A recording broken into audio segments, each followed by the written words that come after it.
My mom kicked me out with 2 sentences. You're 24. Time to fend for yourself. All because I refused to invest in the hardware store she and my dad were opening with my brother. 6 years later, they walked into my real estate office, looking to rent a home. They signed the lease with their heads down, never realizing the owner was me. Hi, I'm Chloe, and this is the story of how the invisible daughter became the only way out when everything collapsed. Grab your coffee, take a breath. You're gonna want to hear this one. Ever since I was a kid, I was different. While other girls collected charm bracelets or planned birthday parties, I was stacking coins in glass jars and writing goals in old notebooks. Whenever my grandma gave me a little cash, I saved it. When I started working at 16, I made myself a promise. I'd never depend on anyone. Every paycheck had a purpose. But at home, saving wasn't seen as a virtue. It was treated like a problem. My brother was the opposite. Blowing money was practically his hobby, and my parents thought it was adorable. They'd say he was free-spirited, full of life, making the most of it. Me, I was the Excel lady, the tightwad, the girl who brings juice and a sandwich to the family barbecue. If I turned down a trip or picked up a holiday shift, I'd hear, "Chloe's gonna marry her piggy bank." It was always a joke, but it always stung. Even though I split the bills, electricity, food, gas, they acted like I was just freeloading. If I said I couldn't afford a fancy dinner out, they'd snap back. "You live here for free and still complain?" It didn't matter how many times I explained. Saving money was a choice, a plan. To them I was cold, ungrateful, selfish. The comparisons were constant. My brother upgraded his phone every 6 months. I used the same one for 5 years. He wore name-brand sneakers. Mine had the soles glued back on by me. He was the pride of the family. I was the weirdo who'd rather study REITs than go out for drinks. And honestly, I didn't mind being different. I just got tired of having to explain why. My days were a marathon. 2 jobs, weekend side gigs, spreadsheets at night. I watched free lectures, read every book I could find on investing, and taught myself how to avoid financial traps. No one saw it. No one asked. They just assumed I was stingy. But the truth? I was quietly building a castle while they laughed at the bricks. Then came the breaking point. My dad and brother announced they were opening a hardware store. They asked me to invest, said it was a family venture. I reviewed the plan, saw the holes, said no. I was polite, but firm. I knew it wouldn't work. They flipped out. They called me selfish, ungrateful, someone who never supported the family. And the worst part, it felt rehearsed, like they'd been waiting for an excuse to cut me out. My mom was the harshest. She called me into the kitchen, hands shaking, voice solid, told me I wasn't really part of the family, that refusing to invest was betrayal. Then she yelled, "You only know how to save money. You don't know how to live. You're going to die alone, hugging your bank statements." I didn't say a word, but something inside me shattered. A few days later, without warning, she walked into my room with a cardboard box in her hands. "You're 24, she said. "You make your own money. This isn't your home anymore." That was it. No hug. No goodbye. My brother sat in the living room, didn't even look at me. That night, I packed my life into 2 suitcases, took one last look at the house I grew up in, the house that never felt like mine. The only sound was the ticking clock in the kitchen. I didn't cry. I didn't scream. I just closed the door behind me and left. Because sometimes, silence is the only answer they actually hear. The first night in the studio felt strange. Too quiet, just the sound of the upstairs neighbor doing dishes, and the soft tap of rain on the roof. The place was tiny, smelled like fresh paint and secondhand furniture. But it was mine. My name on the lease. My savings covering every cent. No one knocking on the door. No one demanding I show up, or explaining why my choices were wrong. And even if no one knew where I was, that was enough. I didn't send a message. Didn't leave a note. Didn't slam the door on my way out. I just disappeared. A quiet exit. Surgical. like closing a wound without making a sound. They expected drama. They got silence. They expected explanations. They got nothing. And for the first time, I felt in control. Not because I had won, but because no one could interrupt me anymore. I turned pain into routine. Woke up early, read market reports, studied relentlessly, took online courses, made spreadsheets by hand, watched lectures at 2 a.m. I invested in what no one else saw value in: time, discipline, consistency. Stocks, REITs, property auctions, every step intentional. And it wasn't to prove anything. It was because I knew I deserved more than being someone's burden in a house I helped pay for. 2 years later, I bought my first apartment. It was ugly, moldy walls, water damage, a smell that clung to everything. But I saw what others didn't. Spent nights sanding walls, painting tiles, learning plumbing from YouTube videos. Alone. When I sold it, the profit was double. That was my stamp of freedom. Proof that what they called obsession was really just vision. Then came my second property. I kept it and rented it out. Then a third. Soon, I had a small network. One client referred another.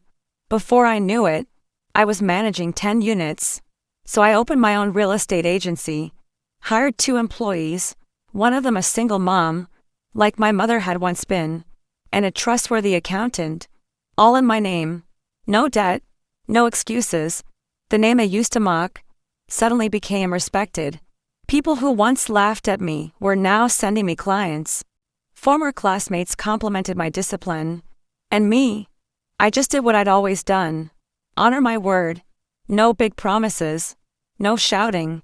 That's how I earned the respect. I never got in the house where I was born. Every now and then I heard things. Whispers that my dad and brother's shop was going under. Stacked up debt. No customers.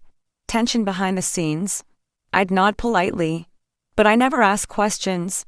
Never searched their names. Never dug for details. Because my focus had changed.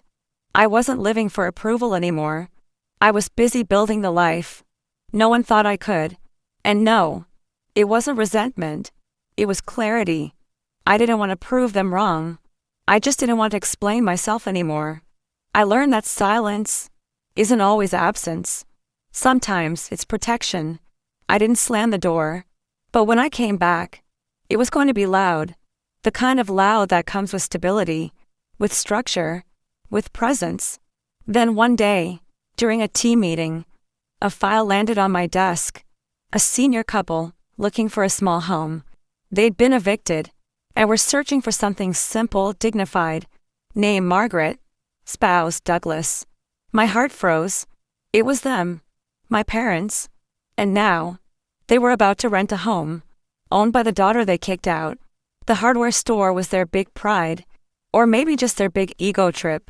My dad called it our legacy. My brother said it was our chance to show the world who we really are. They invested everything, even what they didn't have.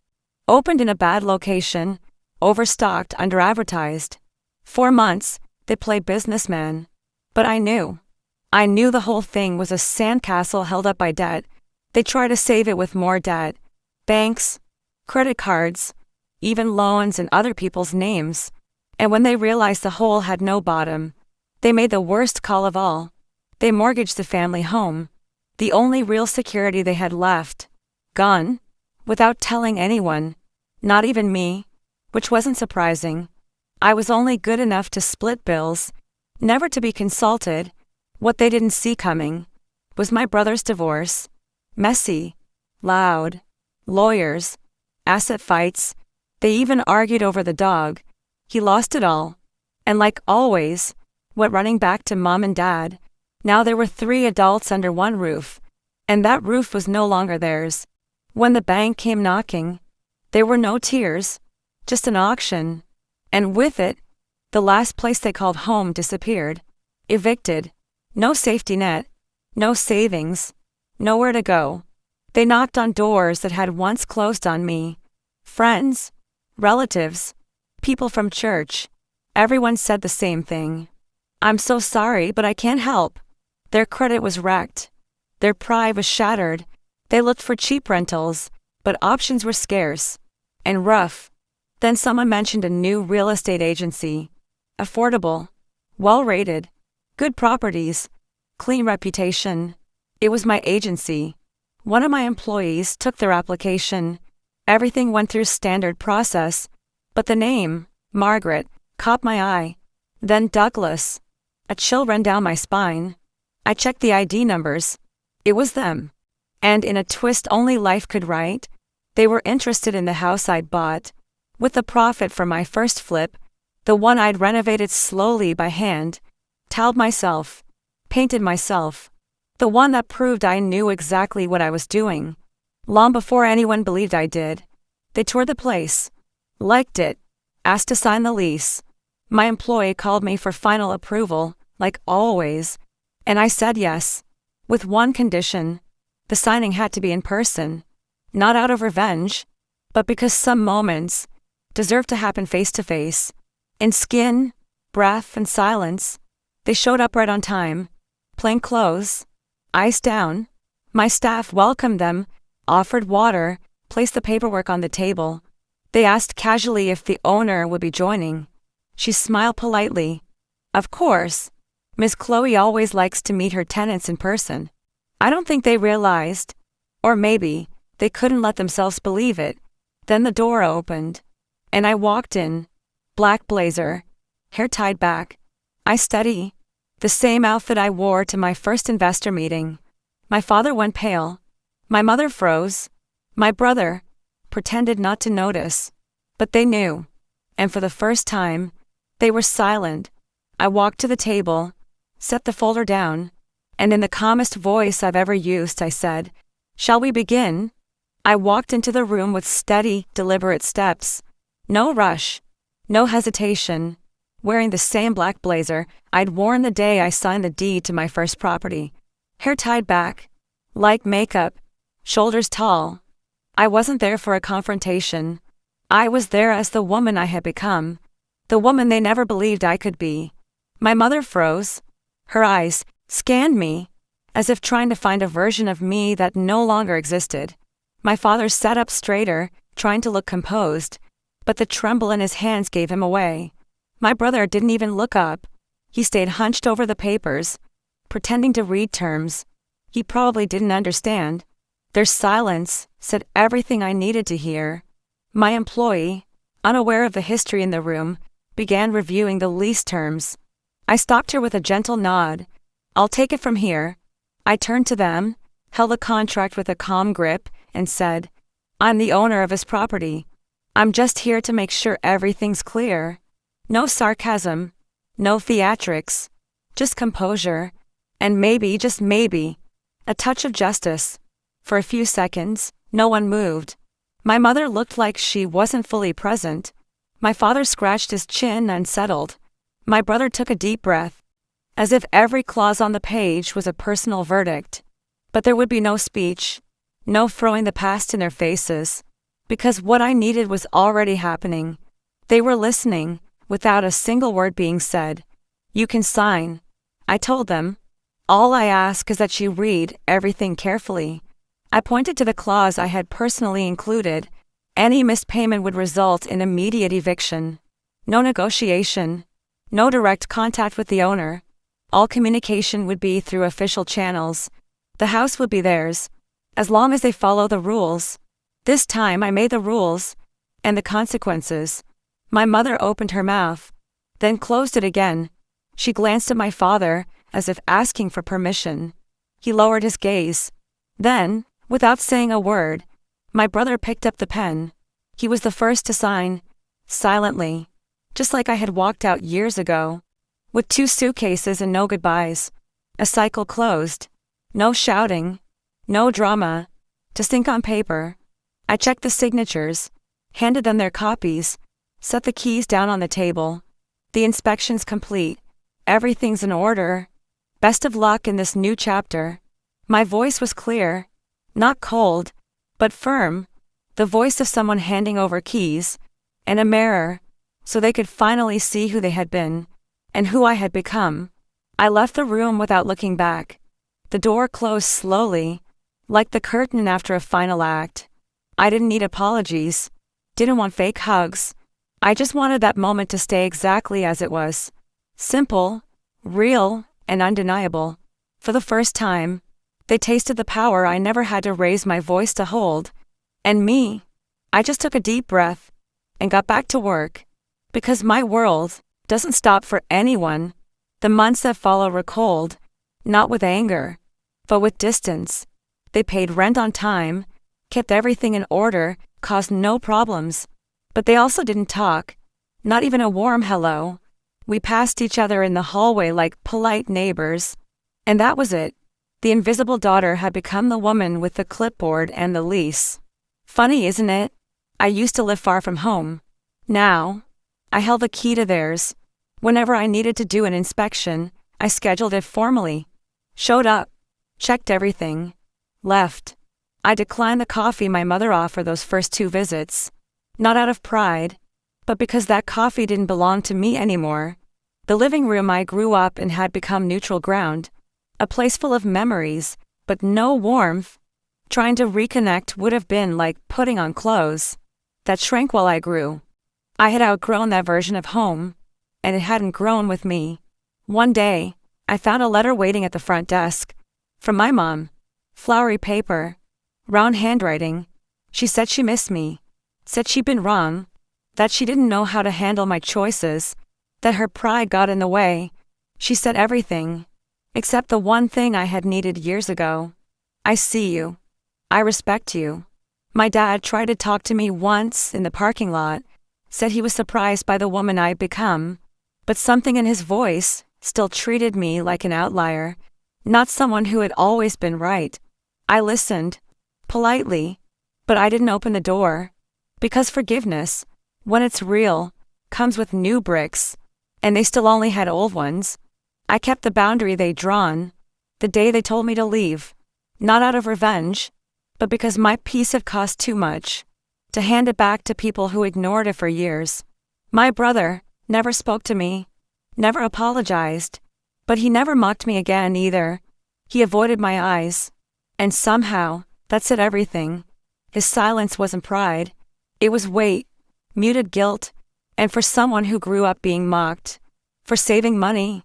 That silence was the highest recognition he could offer. It was around that time I realized. Forgiveness doesn't always reconnect. Sometimes, it just releases you. I didn't want to be their daughter again. I just wanted to live without dragging their choices behind me. And I did. I slept peacefully. Walked the same streets without looking over my shoulder. Saw my last name in the mirror and felt no shame. I didn't need to rebuild anything. I just needed to stand tall. And I kept growing. Bought more properties. Expanded my team. Created a free program to teach young women how to invest. Gave talks at public schools. Taught girls the things no one had taught me. Every achievement was mine.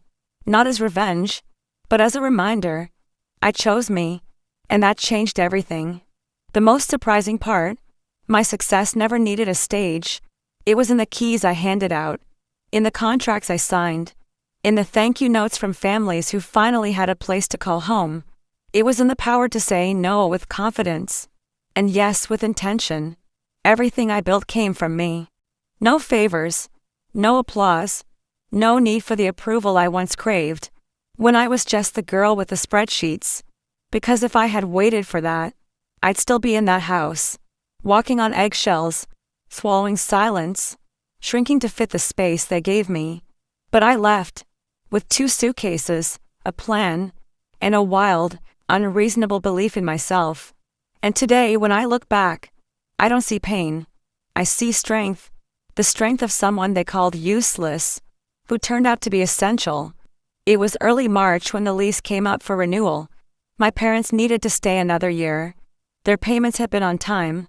I could have raised the rent. The market allowed it. But I didn't. Not out of pity. Out of principle. It was a fair agreement, just like all the others. But this time, during our meeting, something felt different. Less tension. Less arrogance. Fewer eyes looking away.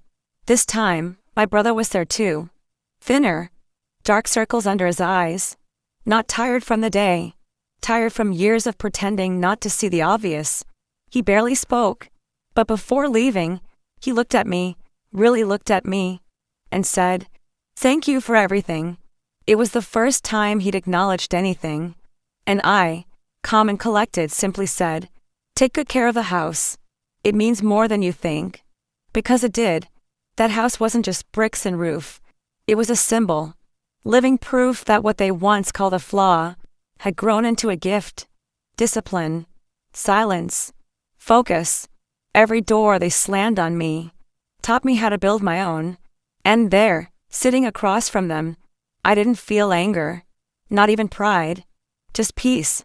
The kind that comes from never needing to crush anyone to get where you are. As I walked out of the agency, I saw a girl sitting on the front steps, 18, maybe 19, face swollen from crying, shoulders curled like she was carrying the weight of the world. The receptionist whispered she was kicked out of her house, and something in me recognized that silence.